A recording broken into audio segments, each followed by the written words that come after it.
صلی اللہ علیہ وسلم.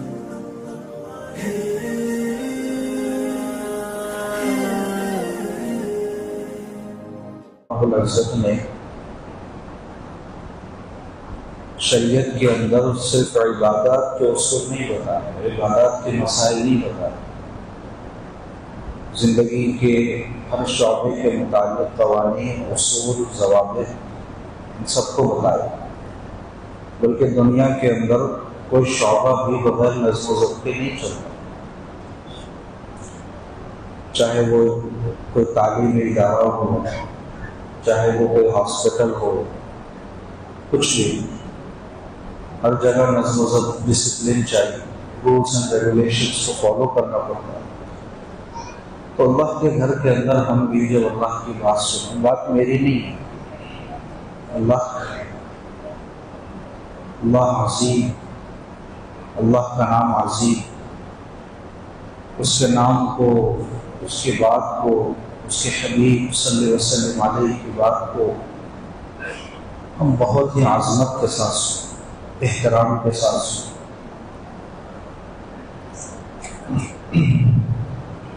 الغرض بزرگان محترم، برادران اسلام، آج کی رات بڑی عظیم رات ہے، جس میں میں اور آپ جمع ہوئے ہیں تاکہ اس رات کے متعلق دینی رہبری میں حاصل ہو سکے، اس کے فضائل معلوم ہوں، اس کی منکرات معلوم ہوں، دونوں بھی معلوم ہونا ضروری ہے، تاکہ افراط و تفریط سے بچ کر ہم اعتدال کے راستے پہ چلیں. ہر نماز میں ہمیں سکھایا ہے اللہم اہدنا الصراط المستقیم، اہدنا الصراط المستقیم، اے اللہ ہمیں سیدھے راستے پر چلائے. سیدھا راستہ یا اعتدال والا راستہ. یہ جو رات ہے اس کی فضیلت متعدد احادیث میں آئی، اس کی فضیلت متعدد احادیث میں آئی. لوگ اس رات کے سلسلے میں دو ایکسٹریمز پر ہیں.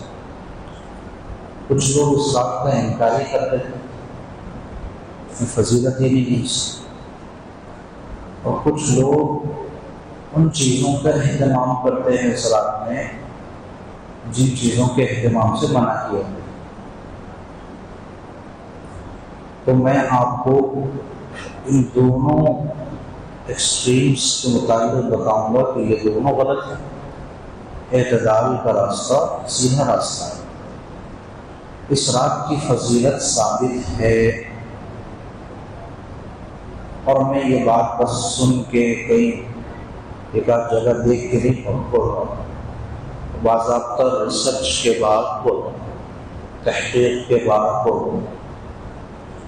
دیکھیے ہوا یہ کہ جتنی احادیث اس رات کے سلسلے میں اکثر ضعیف ہے، پوری ضعیف نہیں، یہ بھی آتا ہے، تمام احادیث ضعیف نہیں، کچھ احادیث صحیح بھی ہیں، لیکن اکثر احادیث ضعیف. اب مسئلہ یہ ہے کہ دھوکہ امت کو یہ دیا جا رہا ہے کہ کوئی بھی بات بتاؤ تو صحیح حدیث سے بتاؤ، ورنہ اس بات کا انکار وہ ہے ہی نہیں. یہ سب سے بڑا دھوکہ ہے. یاد رکھیے صحیح کس کو کہتا ہے. ہمارے ذہنوں میں، ہماری بول چال میں صحیح کا جب لفظ آتا ہے تو اس کا جو اینٹونیم ہوتا ہے، اس کی جو ضد ہوتی ہے، وہ کیا ہوتی ہے؟ غلط. اس کا مطلب یہ حدیث صحیح ہے تو صحیح ہے، اور دوسری حدیث صحیح نہیں ہے کا مطلب غلط ہے، جھوٹی ہے، من گھڑت ہے. ایسا کسی محدث نے نہیں کہا.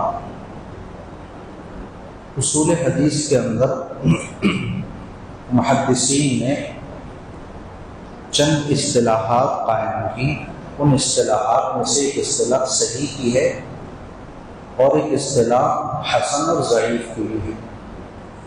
صحیح کس کو کہتے ہیں کہ یہ حدیث رسول اللہ صلی اللہ علیہ وسلم سے ثابت ماننے کے لیے جتنی شرائط درکار ہیں وہ تمام شرائط اس میں پائے جاتے ہیں، اس کے راویوں میں وہ تمام شرائط پائے جاتے ہیں، لہذا یہ حدیث صحیح ہے۔ اور اگر کوئی روایت ایسی ہو کہ رسول اللہ صلی اللہ علیہ وسلم سے ثابت ماننے کے لیے جتنے شرائط درکار ہیں وہ پوری نہیں پائی جائے گی، ایک مسنگ ہے کہ دو مسنگ ہیں، تو اس حدیث کو کہہ دیا جاتا ہے حسن یا ضعیف۔ یہ ابھی بھی حدیث ہی ہے، حدیث کی کیٹیگری نہیں ہے۔ محدثین نے ضعیف حدیث کو حدیث کی کیٹیگری سے نہیں نکالا، محدثین نے حدیث ضعیف کو حدیث کی کیٹیگری سے نہیں نکالا، بلکہ ضعیف کو بھی حدیث ہی کہا ہے۔ اچھا، دوسری بات، محدثین نے ایک اور اصول بتایا، اگر کوئی عقیدے کی بات ہوگی، اگر حلال حرام کی بات ہوگی، اس کے ثبوت کے لیے تو کوئی حدیث چاہیے آتھینٹک، صحیح حدیث، بالکل صحیح۔ اور محدثین ہی کا یہ اصول ہے کہ اگر کسی بات کی فضیلت معلوم کرنا ہو، اس کے لیے صحیح حدیث ضروری نہیں ہے، اگر ضعیف حدیث بھی ہو تو اس کی فضیلت ثابت ہو جائے گی۔ یہ اصول بھی خود محدثین نے بنایا، میں نے نہیں بنایا، وہ کسی اور عام آدمی نے نہیں بنایا۔ اچھا، ایک اور اصول محدثین نے بتایا کہ اگر ایک ہی بات کے تعلق سے ایک ضعیف حدیث نہیں بلکہ ایک سے زائد ضعیف احادیث مروی ہوں تو وہ پورا مجموعہ ایک دوسرے کو تقویت پہنچا دیتا ہے، اب تو وہ چیز بدرجہ اولا ثابت ہوگی، پختگی کے ساتھ ثابت ہوگی۔ شب برات کا مسئلہ یہی ہے، اول تو ایک دو حدیثیں ملتی ہیں جو صحیح ہیں، اور صحیح کس نے قرار دی؟ جن کے لوگ تقلید کرتے ہیں تصحیح تضعیف کے اندر، علامہ البانی رحمہ اللہ، علامہ ابن تیمیہ رحمہ اللہ، انہوں نے تصحیح کی ہے، اس کی انہوں نے صحیح قرار دیا ہے۔ اور باقی جو ضعیف احادیث ہیں ان کا مجموعہ شب برات کی فضیلت کو ثابت کرنے کے لیے کافی ہے، ان کا مجموعہ ان احادیث کو حسن درجے تک پہنچا دیتا ہے۔ لہٰذا یہ بات بولنا نہایت احمقانہ ہے کہ شب برات کی کوئی فضیلت نہیں کیونکہ ضعیف احادیث سے ثابت ہے، احمقانہ ہے، بچکانہ ہے۔ میں ایک عام مثال دیتا ہوں صرف سمجھنے کے لیے۔ دیکھیے، ایک رشتہ دار ہوتا ہے قریب کا، ایک رشتہ دار ہوتا ہے دور کا۔ جو قریب کا رشتہ دار ہے وہ بھی رشتہ دار ہی ہے، جو دور کا رشتہ دار ہے وہ بھی رشتہ دار ہے۔ دور کے رشتہ دار کو ہم رشتہ داری کی لسٹ خارج، رشتہ داروں کی لسٹ خارج کر دیں گے، رشتہ داری نہیں مانیں گے۔ اچھا، ایک اور مثال، اور بہت آسان مثال، آپ بتائیں بریانی ہم کھاتے ہیں اور بھی بہت ساری چیزیں کھاتے ہیں، قرآن مسلم غذائیں، وہ بھی غذا ہے، کھانا ہے، فوڈ ہے۔ دال کھانا یہ بھی غذا ہے کہ نہیں؟ کوئی یوں بولے کہ جناب دال کھانا تو غذا نہیں ہے، بریانی غذا ہے۔ دال کھانا فوڈ نہیں ہے کیونکہ وہ اتنی انرجی پیدا نہیں کرتا جتنی انرجی آپ کی بریانی پیدا کرتی ہے، اس میں پروٹین بھی ہے، اس میں فلان بھی۔ اس کو بالکل بولیں گے کہ بھائی ٹھیک ہے کچھ زیادہ انرجی اس سے پیدا ہوتی ہوگی لیکن اس سے بھی انرجی ملتی ہے۔ تو پتہ یہ چلا ضعیف احادیث بھی احادیث ہی ہیں۔ ہاں، اگر ضعف شدید ہو تو پھر وہ ضعیف احادیث کو نہیں لیا جاتا، بلکہ ان کی الگ کیٹیگری ہے، ان کو موضوع کہا جاتا ہے۔ ہر ضعیف حدیث موضوع نہیں ہوتی ہے، یہ بات سمجھنے کی ہے۔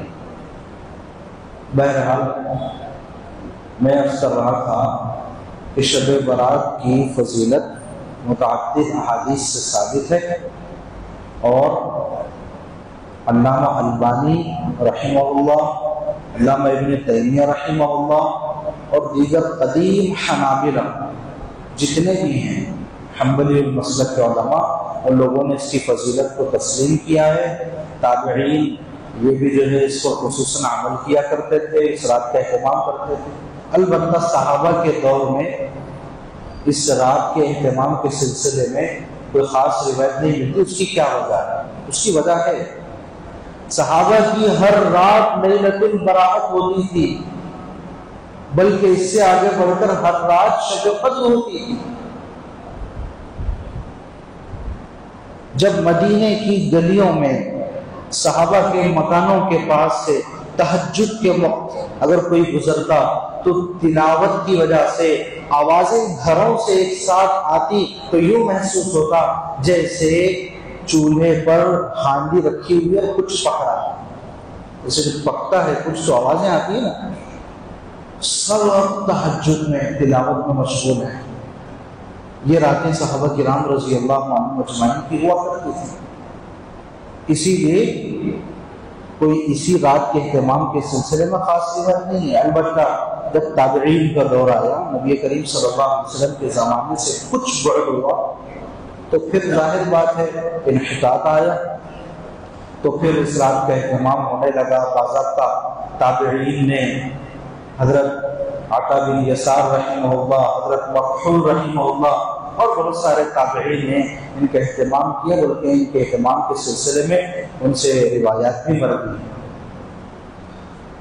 تو پوری بصیرت کے ساتھ ہمیں اس رات کے اندر عبادت کرنی چاہیے، اس رات کو وصول کرنا چاہیے۔ بزرگوں، اللہ رب العزت بڑے رحیم و رحمان، بہت زیادہ رحم کرنے والے۔ ان کی رحمت ہی کا یہ خاصہ ہے کہ اللہ رب العزت نے ہمیں ایسے مواقع دیے، اور ان مواقع میں مسجدوں کی طرف ہمیں مائل بھی کیا۔ یہ بھی بہت اہم بات ہے۔ ایسے مواقع بھی دیے کہ جن مواقع کے ذریعے فائدہ اٹھا کر بندہ مغفرت کروا سکتا ہے، اپنے درجات بلند کروا سکتا ہے، اور ان مواقع سے فائدہ اٹھانے کا داعیہ پیدا کیا، اس کا سبب بنایا، اس کا راستہ آسان کیا۔ یہ بھی اللہ رب العزت کی بہت بڑی نعمت ہے۔ بعض وقت اللہ رب العزت غیر اختیاری طور پر کیا کرتے ہیں؟ درجات بڑھاتے ہیں، گناہوں کو کفارہ کر دیتے ہیں۔ مثال کے طور پر کسی کی بیماری آ جاتی ہے، کسی کی کوئی پریشانی آ جاتی ہے، کسی کو کوئی مصیبت آ جاتی ہے، کسی کے اوپر اگر وہ صبر کرتا ہے، برداشت کرتا ہے، اللہ کی طرف رجوع کرتا ہے اور شکایتیں اللہ کی نہیں کرتا، بہت زیادہ رونا پیٹنا اس کا نہیں ہوتا ہے، تو پھر اللہ رب العزت اس کی مغفرت کا ذریعہ بناتے ہیں، گناہوں کے کفارے کا ذریعہ بناتے ہیں، درجات کے بلند ہونے کا ذریعہ بناتے ہیں۔ یہ غیر اختیاری تطہیر ہے۔ کیا ہے یہ؟ غیر اختیاری، اس میں پریشان نہیں ہونا۔ حالات آتے ہیں تو لوگ پریشان ہو جاتے ہیں، بہت پریشان ہو جاتے ہیں۔ پہلے تو خودکشیاں غیروں میں ہوتی تھی، اب مسلمانوں میں بھی ہو رہی، بلکہ زیادہ ہو رہی ہیں۔ واقعات جو سنے میں آ رہے ہیں مسلمانوں کے متعلق زیادہ سنے میں آ رہی کہ خودکشیاں کریں، ڈپریشن کی وجہ سے، انگزائٹی کی وجہ سے۔ حالانکہ اگر مومن اس حقیقت کو سمجھ لے تو پھر وہ ایسے اللہ کا شکر ادا کرے ان حالات کے اوپر، جیسے ایک سرجری کرنے والے ڈاکٹر کی سرجری کے بعد شکر ادا کرتا ہے۔ ڈاکٹر لیٹا رہا ہے، چبا رہا ہے، چیر رہا ہے، پھاڑ رہا ہے، سب کچھ کر رہا ہے، لیکن وہ بخوشی اس کو سہ رہا ہے، خاموش ہے، اور پھر مکمل عمل ہونے کے بعد سرجری کا شکریہ بھی ادا کر رہا ہے کہ آپ کا شکریہ۔ تو ایسے ہی ایک مومن کا ہونا چاہیے، اس کا مسئلہ ہونا چاہیے، اس کی شان ہونی چاہیے کہ اللہ رب العزت کا شکر ادا کرے۔ تو اللہ رب العزت کیا کرتے ہیں، بعض وقت غیر اختیاری طور پر تطہیر کرتے ہیں، صاف کرتے ہیں، گناہوں سے صاف کرتے ہیں۔ بسا اوقات اختیاری طور پر ایسے مواقع دیتے ہیں کہ بندہ ان مواقع سے فائدہ اٹھا کر کے اپنے آپ کو صاف کرے، اپنے گناہوں سے اپنے آپ کو پاک کرے۔ یہ اللہ رب العزت کی رحمت کا نتیجہ ہے، کیونکہ اللہ رب العزت اپنے بندوں سے بے انتہا محبت کرتے ہیں، اپنے بندوں سے بے انتہا محبت کرتے ہیں۔ 3 واقعات میں سناتا ہوں احادیث مبارکہ سے، آپ کو پتہ چلے گا کہ اللہ رب العزت اپنے بندوں سے کیسی محبت کرتے ہیں۔ ایک غزوے میں ایک عورت آئی قید ہو کر، اور اس کا جو چھوٹا بچہ تھا، دودھ پیتا بچہ، وہ کھو گیا۔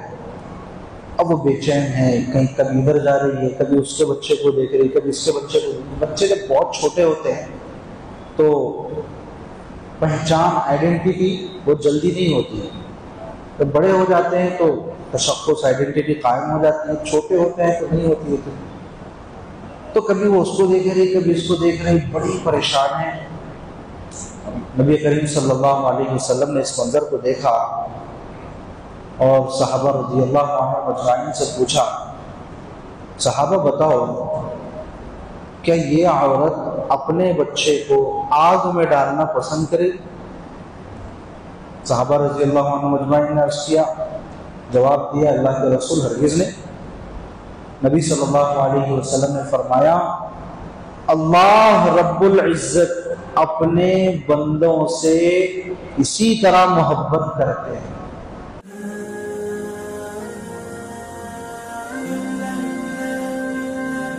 اللہ ربی والاسلام دینی ومحمدا رسول اللہ ویقینی ادنو الیہ ساجدا بجبینی اقبل صلاتي